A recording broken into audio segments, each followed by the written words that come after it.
meus irmãos, hoje estamos dando início a mais um podcast. Sei que semana passada não tivemos, mas Deus sabe de tudo.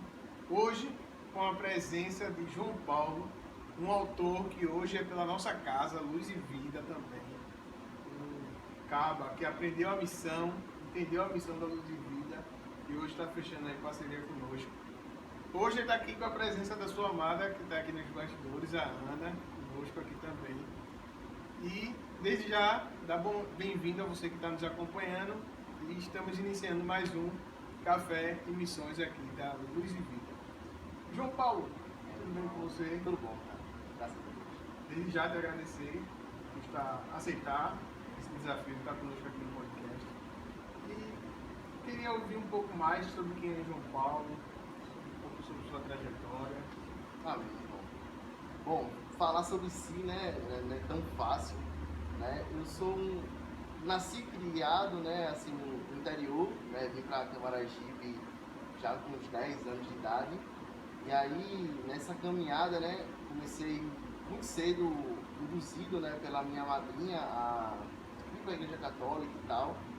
E aí vim crescendo, me desenvolvendo como um jovem normal, né? E quando eu falo jovem normal sem Jesus, né? Um cara que cresceu perturbando, zoando, né? Um cara que deu um pouquinho de trabalho, mas era um menino bom, né? E aí vim para Recife, né? O Camaragibe ali sempre. E foi onde eu comecei a viver um pouco mais a questão de experiência mesmo na rua. Foi quando eu comecei a me envolver com o break, né? No break ali foi quando eu comecei a entender como se entra, como se sai, como se respeita uma pessoa e tal. Mesmo tendo educação em casa, graças a Deus, mas a visão da rua mesmo por meio do break. E aí, velho, estudei, né? Consegui ser um bom aluno nas etapas que eu passei, nas matérias. Me relacionei muito cedo, né, com minha esposa que está ali presente. A gente se conheceu, eu tinha 16 anos, ela 15. Então isso já me trouxe um pouco mais de responsabilidade, né? E aí vim crescendo, conheci o Evangelho, demorei um pouquinho, né? Resisti bastante, né? Já tinha ouvido bastante coisa sobre ele, sobre Cristo, mas nunca consegui levar a sério, ou talvez nunca consegui buscar entender como era esse lance de Jesus Cristo, Deus, paz interior, Espírito Santo. E mesmo assim, recebendo literaturas, uma irmã chegou para mim e disse assim, diz o Senhor, mas eu nunca consegui, assim, sabe, me destravar. Até o momento que chegou, né, um encontro, né, como assim Saulo teve um encontro com Jesus e mudou totalmente minha vida. Eu acho que a melhor parte da minha vida, ela começa quando eu conheci Jesus para lá, sabe? Eu falo, e como é que era a tua vida? Mas essa pergunta eu não foco tanto, né, porque da parte de trás, por mais que seja fundamento para mim ser quem eu sou hoje, né, eu tento focar mais em quem eu me tornei após conhecer Cristo. Já só um pequeno detalhe. Eu já tentei dançar break também. Eita! Tive um grupo de dois meninos assim na igreja que eu fazia parte. Depois eu fico olhando os vídeos, eu fiz isso na minha vida. Dá tempo de falar. Mas era massa, assim, era uma área que eu gostava muito. O show que tinha aí de Praga do Lula, a galera que vinha pra cá, e o pessoal que ficava fazendo, ficava achando massa. Mas é interessante, você falou que prefere dar voz ao que se tornou. Mas eu tenho certeza que sua história no passado pode alcançar outros e outros podem se espelhar e dizer, poxa, já passei por isso. Cara, eu tô igual a esse cara. Então, tal que uma boa parte do livro é muito mais sobre o meu passado, né, e como eu soube lidar, né? Eu tenho para dizer que a minha vida, João, é um pequeno manual de uma vida problemática e natural de um jovem, né? Um jovem que se envolveu com várias religiões, um jovem que cresceu sem pai, sabe? Um jovem que teve dificuldade de se relacionar, né? Então, por meio não somente daquilo que eu passei, mas como eu soube lidar com essas situações, foi uma das inspirações, né, como o Espírito Santo, a escrever esse livro com plena convicção que existem pessoas que está passando ou vai passar, por meio do livro ela pode também ser curada, sarada, né, em área da sua vida, talvez ela esteja sofrendo.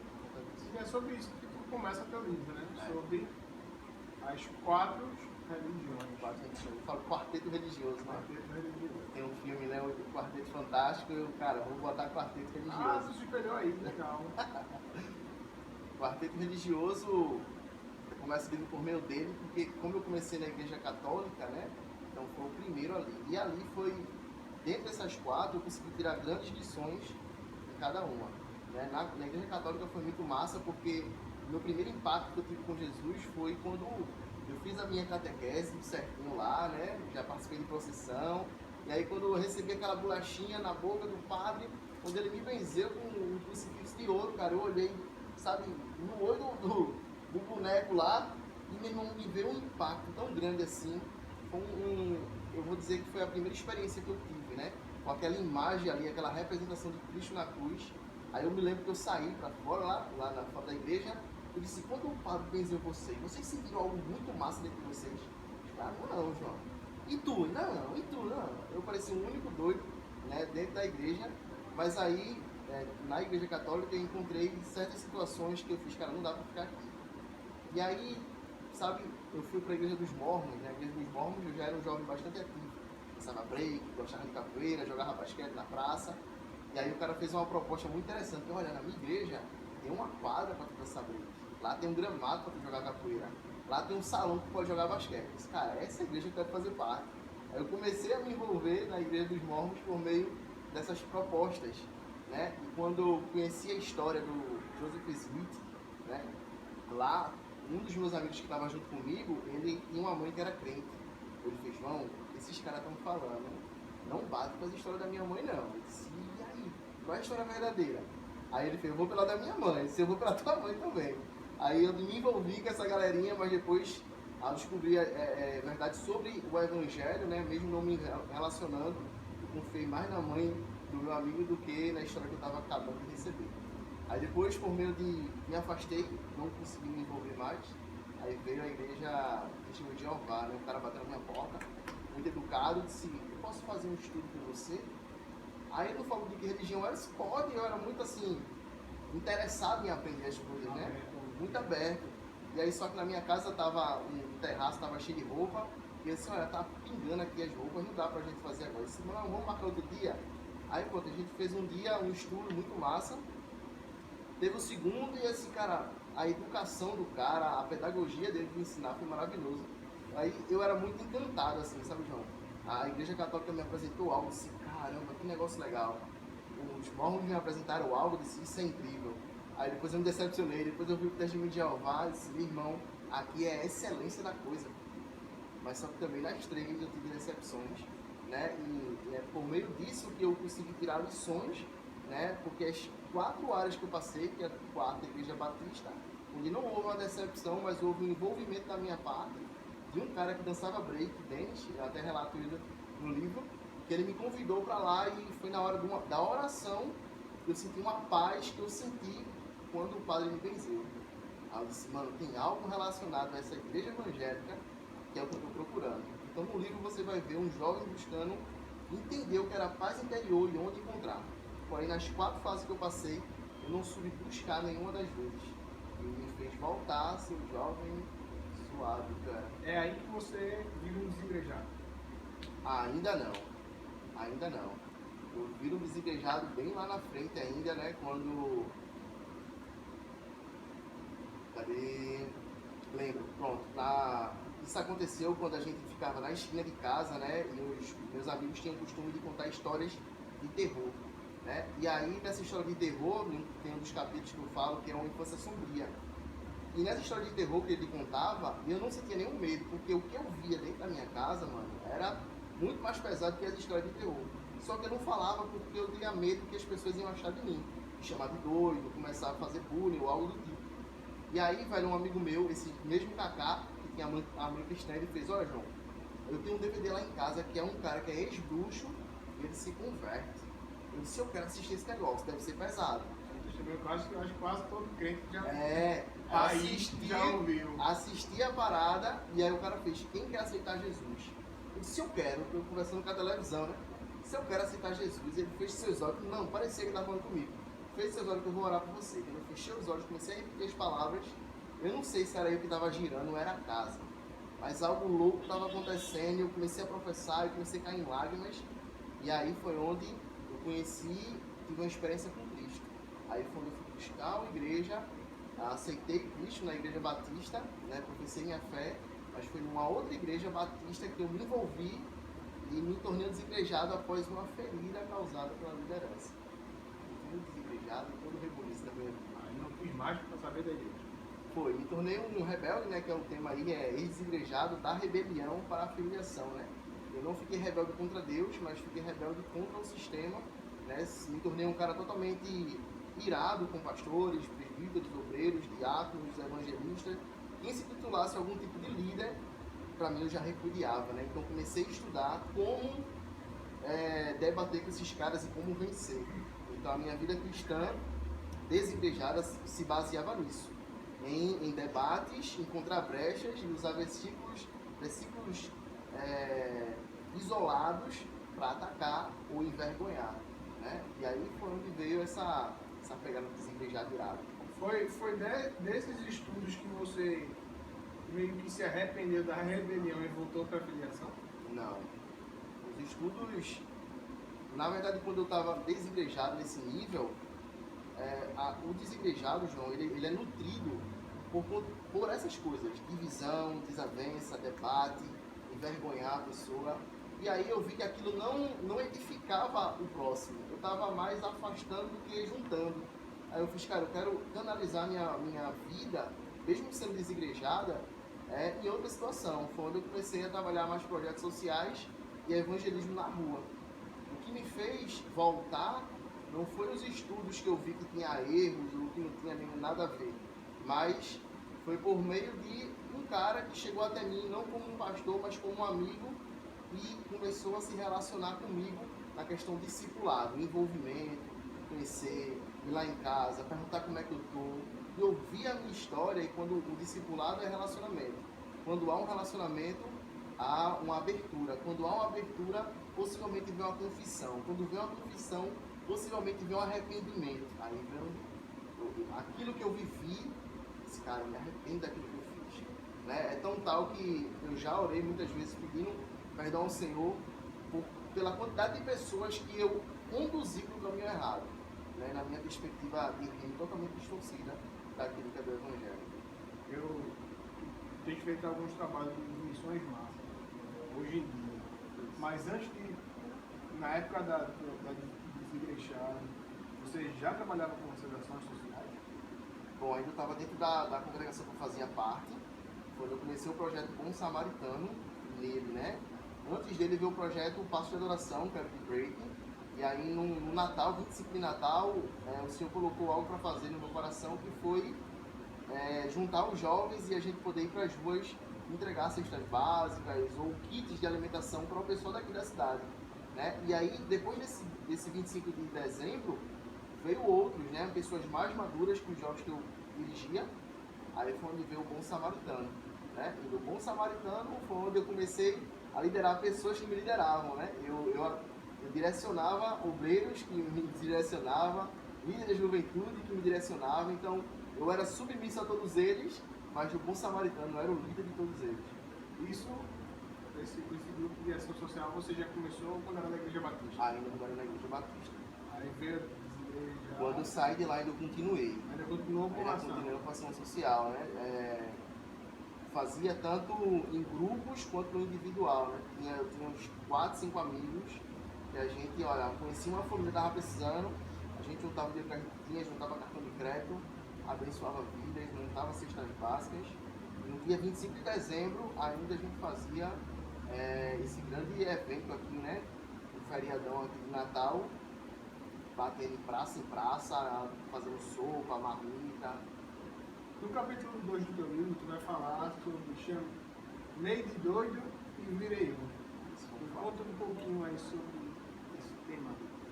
Chamei de doido e virei um. Pronto. Aos meus 16 anos eu comecei eu me tornei um viciado em vinho, né? A primeira bebida que eu conheci foi o vinho. E geralmente todos os finais de semana a gente se encontrava na Praça Coimbrão, em Camaragibe. E depois de ter bebido bastante, né? Lá tinha um grupo de jovens, fazia um luau lá, né? Estratégico, evangelístico. E aí, nesse momento, né, eu vi um pirraia falando sobre Jesus lá, e já por conta das feridas das demais religiões que eu passei, aquilo pra mim era munição, tá ligado? Então, eu chamei o bode doido, né? O cara, uma hora daquela, o cara falando de Jesus, o cara gritando, sabe? O cara querendo de fato expressar alguma coisa. E foi interessante nesse dia, muito triste também, porque tudo que ele falava, João, dizia que era mentira. Ele dizia, Jesus é o caminho, eu dizia, mentira. E Jesus é a verdade, mentira. Jesus é a vida, mentira. Tava tão pesado que meus amigos estavam mais velhos que eu. Eu disse, João, para aí, pô, para aí que tá pesado. E aí, quando eu chamei esse cara de doido, né, tava tentando interromper ele, isso ficou registrado no meu coração. E aí, anos depois, quando eu me converti, eu pregava no metrô, geralmente quando eu vinha para a cidade, eu fazia das minhas idas e voltas um momento de pregação.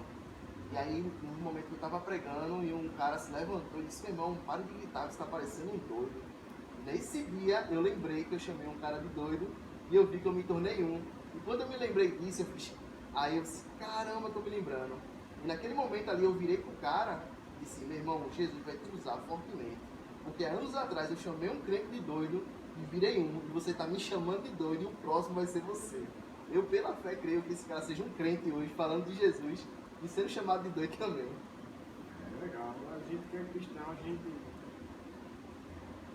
quando a gente anuncia o verdadeiro evangelho, muitas das vezes nós somos chamados de doido. E tu continua ainda com esse trabalho no metrô?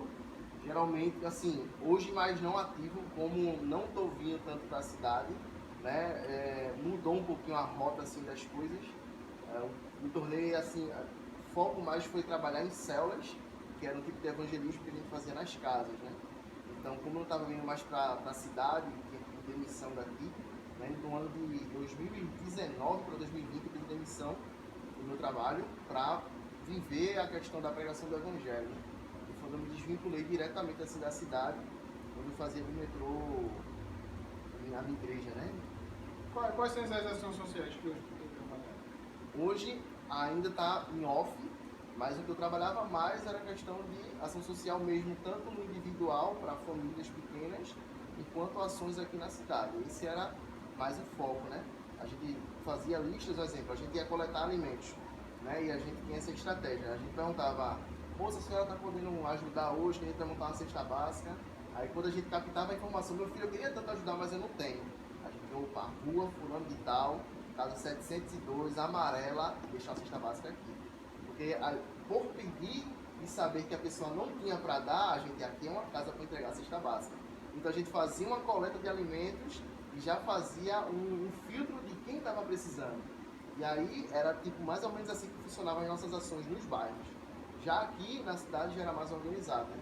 A gente se preparava durante um ano, assim, já no finalzinho, a gente começava a arrecadar roupas de menino, menina, homem, mulher, e fazia o split, homem, menino, lanchinho e tal, e entregava aqui, né? Fazia um Natal diferente para eles. Tu ainda continua com o B-Boy?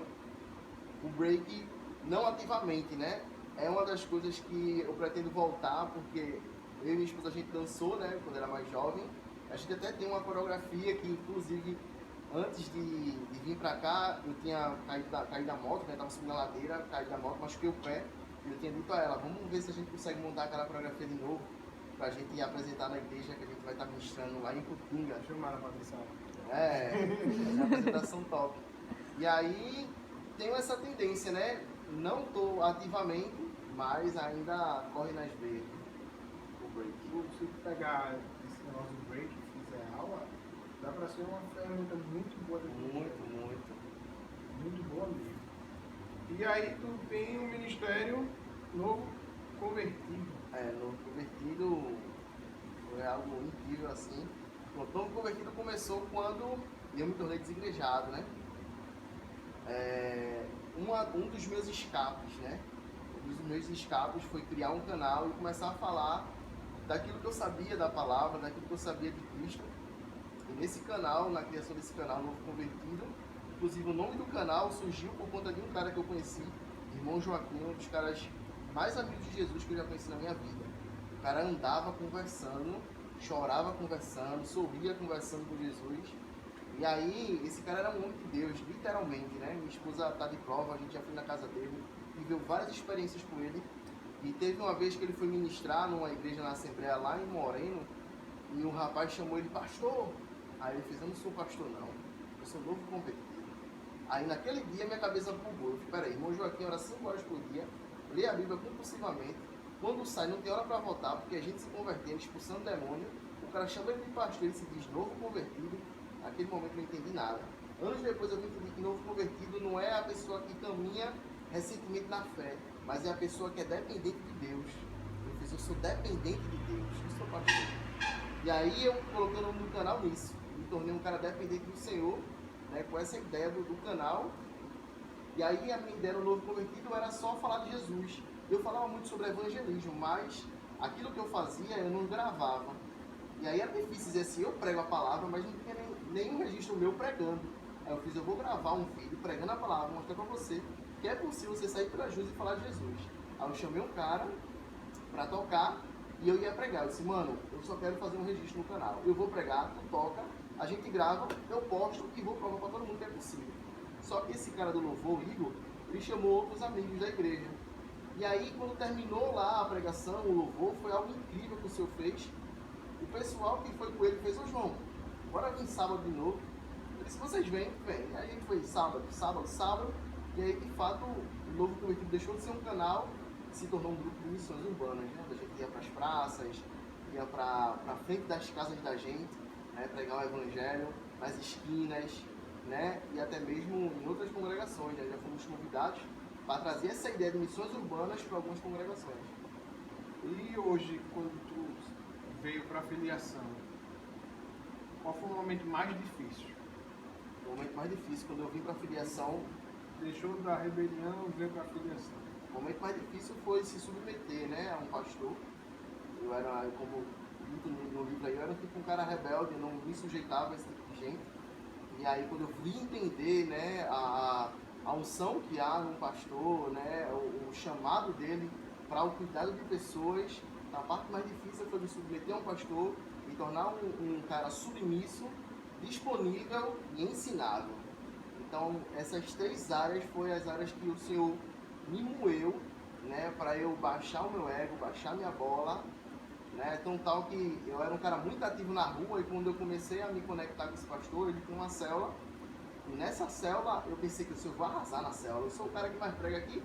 Poxa, eu passei um ano sem citar um versículo, só para você ver se de fato ele queria ver, né, se o que eu queria era holofote ou se eu queria ser tratado. Então foi um ano ali em silêncio, né, onde eu parei de pregar nas ruas, parei de falar de Jesus assim publicamente, né, porque eu entendi que eu estava doente, eu precisava ser curado. Pensou em sair novamente por algum momento? Não saí mais porque eu entendi de fato o evangelho, né, na perspectiva de reino saudável. Né? Por isso que eu falo sobre desigrejado, eu tenho vários amigos assim, e eles não conseguiram entender, é como se conhecer Jesus. Se a revelação não vier, cara, não tem quem coloque na cabeça. Né? O livro é uma tentativa que o Espírito Santo use, por meio da leitura, trazer a revelação. Mas o desigrejado, ele tem um pensamento tão errôneo a respeito do Evangelho, porque ele pensa que ele vai ser amigo de Jesus, brigado com a noiva de Jesus. É muito difícil você acreditar que Jesus está satisfeito com você, sabendo que você fala mal da noiva após ele deu a vida. Então, quando eu entendi isso, que eu estou falando mal da noiva e quero ser amigo do noivo, não batia as coisas, né? E a questão do corpo de Cristo, né? Eu dizia que eu era igreja, eu dizia que eu fazia parte do corpo, mas eu não estava conectado nele. Então, Jesus, quando viesse buscar a igreja, né? Eu gosto muito de associar, tem uma vez que lá em casa, eu fiz uma célula, né? A célula é nós, e eu fiz uma dinâmica do cacho de banana. Disse, olha, isso aqui, eu vou provar para vocês que Jesus veio buscar a igreja. Aqui está o cacho de banana, está todo mundo juntinho. Essa banana aqui eu vou soltar. Deixei uma banana aqui e um cacho aqui. E Jesus veio buscar os crentes são as bananas. Tu acha que ele vai pegar de um por um ou vai pegar o cacho e vai embora? Você vai pegar o cacho. Não vai ficar catando quem crê e quem não crê, não. Quem estiver no corpo, na unidade, quem estiver de fato professando ou pertencendo a uma comunidade de fé, essa é a igreja, sabe? E quando eu vi que eu achava que estava dentro, eu estava fora. Achava que estava fazendo certo, estava fazendo errado. Achava que estava agradando ao Senhor, eu estava no final da fila, dizendo, mano, te orienta, tá todo pronto, te conserta, sabe? Até as escamas dos meus olhos caíram. A gente está caminhando para concluir nossa live. Eu queria que você falasse para o pessoal de casa um pouco sobre o seu livro, resumidamente. Show! E por que o pessoal deveria adquirir essa obra. Então, o livro Ex-Igrejado é um livro, literalmente, que fala sobre uma pessoa ferida, né? A intenção do livro é ajudar pessoas que estão feridas, machucadas, né, a buscar essa cura na alma, essa cura interior, né? Então eu trago dois modelos para que isso possa acontecer. Um é por meio de verdades bíblicas e a outra é por meio do confronto. Por que o confronto? O confronto é uma das melhores formas de você conseguir vencer elas da sua vida, e você vem fugindo, correndo, se escondendo, e as verdades bíblicas são as ferramentas espirituais para você conseguir vencer. Com isso, né, você sabendo lidar com seus confrontos, enfrentando, e com verdades bíblicas, você vai alcançar a vitória. Então no livro vai trazer isso, a ideia de você conseguir, de forma intencional, buscar o seu propósito e alcançar o seu propósito de vida com base em Cristo, sem medo, ressentimento, mágoa, sofisma ou algum tipo de legalidade nas mãos do inimigo, fazendo você travar na sua vida espiritual ou no seu crescimento espiritual. Então, em Desigrejado, né, como eu disse, eu vivi 6 anos nessa prática, e eu sou o tipo de cara que gosta de falar daquilo que eu vivo, daquilo que eu prego, daquilo que eu gravo, daquilo que eu escrevo agora. E a ideia é fazer com que você encontre, talvez, verdades aqui por meio desse livro que você disse, cara, nessa perspectiva eu não tinha enxergado.